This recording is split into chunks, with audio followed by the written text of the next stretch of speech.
Good morning, I'm Rashad Salamat. And I'm Brian Curtis. Here are the stories we're following today. Well, we've got China's top economic planner creating a new department to help private businesses and revive confidence in the sector. The Private Economy Development Bureau will be responsible for tracking and analyzing the state of the industry. This announcement made by China's National Development and Reform Commission, the NDRC. Now, it said that the new bureau will coordinate and draft policies to promote growth. It will also regularly talk to companies and help them resolve their main problems. The NDRC says it's encouraging big banks to review private projects and to consider financing them, and it'll support their attempts to improve international competitiveness. One quick story here that I didn't mention in the data check. Trip.com second quarter revenue, 11.2 billion yuan. That was stronger than the estimate of 10.78 billion yuan. Further details on that coming up. Meantime, Huawei and China's Semiconductor Manufacturing International have built an advanced processor to power a new smartphone. We get the story from Bloomberg's Joanne Wong in Hong Kong.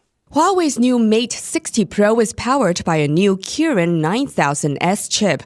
That's according to a teardown of the handset that Tech Insights conducted for Bloomberg News. The chip was fabricated in China by chipmaker SMIC. Huawei's new phone was quietly released online last week without key specifications being detailed. It's a sign Beijing is making progress in a nationwide push to circumvent U.S. efforts to hold it back. The processor is the first to utilize SMIC's most advanced 7-nanometer technology. In Hong Kong, I'm Joanne Wong, Bloomberg Daybreak Asia. Now, let's have a look at Alibaba and its cloud division, because they're said to be weighing a private round to raise funds from Chinese state-owned enterprises even. Bloomberg's Bonnie Au has more from right here in Hong Kong. We're told Alibaba is looking to raise $1.4 to $2.8 billion for its potential cloud intelligence unit, and that prospective investors include state-backed telecom companies. Selling stakes to SOEs ahead of the spin-off could alleviate Beijing's security concerns. The move comes ahead of the business's market debut in Hong Kong. Earlier in May, Alibaba said it planned to spin off the unit by distributing a dividend to shareholders within 12 months. Sources say deliberations are preliminary and details of the financing could change. In Hong Kong, I'm Bonnie Au, Bloomberg Daybreak Asia. In other corporate news, BYD says it plans to enter the EV market in Europe with affordable prices, and it wants to announce a factory location in Europe by the end of this year. We heard more from BYD Managing Director for Europe, Michael Xu.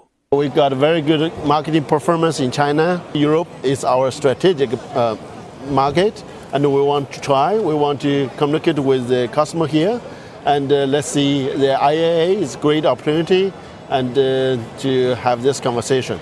We love to be here, and to hope every customer in Europe can visit our booth in Munich. In the meantime, Chinese EV maker Xpeng says it plans to start sales in the UK and Germany next year. But co-president Brian Gu said North America is off the table because of the current political environment. Right, the Reserve Bank of Australia is set to keep rates unchanged. This is Governor Philip Lowe's final meeting, and that unchanged stance coming according to Bloomberg Economics. The RBA has lifted rates by 400 basis points since April of 2022. It's the largest and fastest tightening in the inflation targeting era, but with inflation expectations still elevated, Philip Lowe will probably lay out the case for more tightening if necessary. His successor is Michelle Bullock. She said last week that Australia's central bank may need to raise rates again. We get an RBA decision, that is at 2:30 p.m. Sydney time. That's 12:30 in the morning for New York. Well, let's take a look at this one, Rish. Natural gas market set for more volatility here, with workers at Chevron's Australia facility set to strike for up to 24 hours a day. Bloomberg's Paul Allen has more from Sydney. Workers at Chevron's Gorgon and Wheatstone facilities in Western Australia have voted to walk off the job from September 14 if a deal on pay and conditions can't be reached. As it stands, there will be partial stoppages of up to 11 hours per day starting from this Thursday. Chevron says it's continuing to work through the bargaining process and has asked Australia's Fair Work Commission to assist with mediation. The two affected Chevron facilities contributed about 7% of global natural gas supply last year. Paul Allen, Bloomberg Daybreak Asia. This is Bloomberg Daybreak Asia. Other stories coming up. We'll be looking at Australian lithium maker Liontown Resources saying it's open to a new $4.3 billion takeover offer from Albemarle.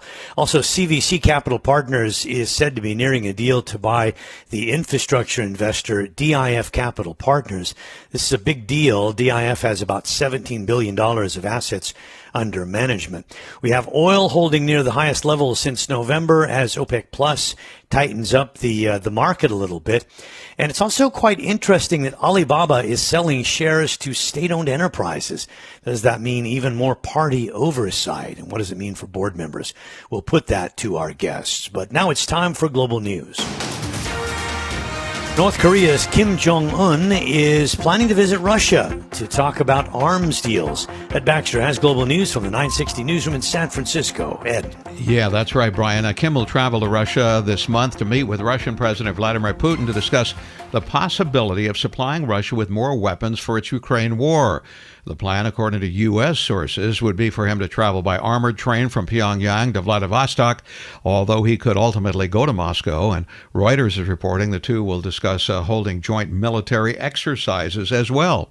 Meanwhile, Ukraine's chief diplomatic advisor, Ihor Zavakova, saying that Ukraine's counter-offensive tempo will increase soon. In an exclusive Bloomberg interview with Maria Tadeo, he says it's not a Hollywood movie that can be done in a day. So the president is making his decision. He has absolutely right. He's chief military commander of the country. So we are hoping that the tempo of the counteroffensive will be increasing, and definitely Ukraine needs to achieve very significant results in the near soon.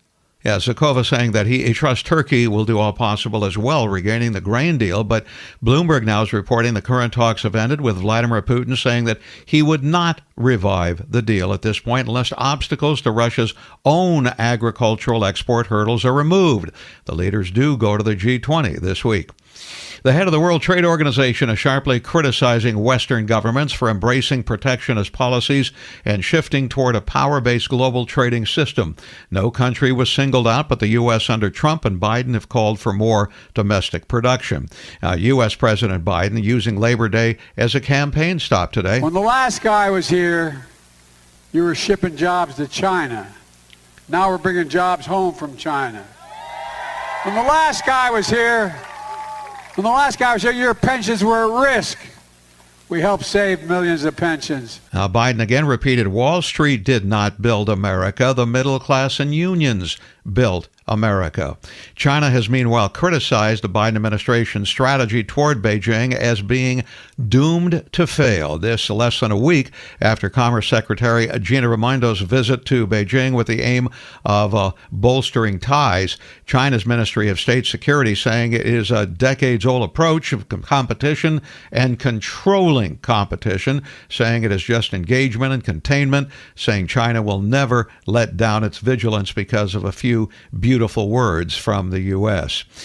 U.S. climate envoy John Kerry at Africa's Climate Summit in Nairobi says the continent can benefit from the carbon market cap if it is increased. We think Africa can benefit and the global south can benefit only if the carbon market grows. It's got to grow. You heard a mention of about 121 million. This market has to become a market in the billions in order to work effectively. And for that, we need to ensure the environmental integrity of this market. Kerry says he hears from CEOs that if the quality of credits is higher quality, that it will work much better. Global news powered by more than 2,700 journalists and analysts in over 120 countries. In San Francisco, I'm Ed Baxter, and this is Bloomberg. All right, let's get to Hebe Chen, market analyst at IG. We've just been musing here, Hebe, over the big gains in the Hong Kong and China markets. Is that likely to continue? Good morning. Sorry for some technical issue. Well, I think we do see quite an unusual frequency of the China presenting the new policy. So I think there's no surprise we do see the market sort of celebrate for this finally arrives. But what I am still have a big question about is whether it's your question about that, whether it's sustainable. I think from my point of view, investors will still keep staying quite cautious. I think given what happened to China's economy, we know that fundamentally it's not changed. That even in the face of these new policies, but I think more likely the investors will sort of wait for how much impact it will eventually may have. For the property market, I think it's a watershed moment for the property market as it changed from restrictive to like an open door wise. But what my biggest concern is underlying the property market issues, the crisis, is that the people or the country is running out of money. The people don't have the cash sitting on the bank to invest or get into the market. I think that's the biggest issue there. I would like to see more sort of meaningful policies to help the people there, help the employees, pushing up the more employment there to help people to getting more sustainable ready into the market, or people getting more wills to get into enjoy all these policies. Hebe, the thing is, I mean, we've seen household savings since 2021 go up quite substantially, at least at 25-30% higher. Now, the question is, if the money's there, but they won't spend it, but you've got to get some confidence. Now, the thing is, confidence can come from having your house being worth something, and that's called the wealth effect. Now, tell me something. What's it going to take for the Chinese consumer to start spending as much as they did before? Yes, I think one of the big pile of the households' wealth in Chinese households is coming from the property, the value of the property, because it's pushing up so much. And the reason that I think you make a good point, that the reason that people don't have the confidence, I think one of the key reasons that after following 2 or 3 years of economic disruption, people feel a bit fearful about what happened in the past. This definitely casts a shadow of what they see in the future.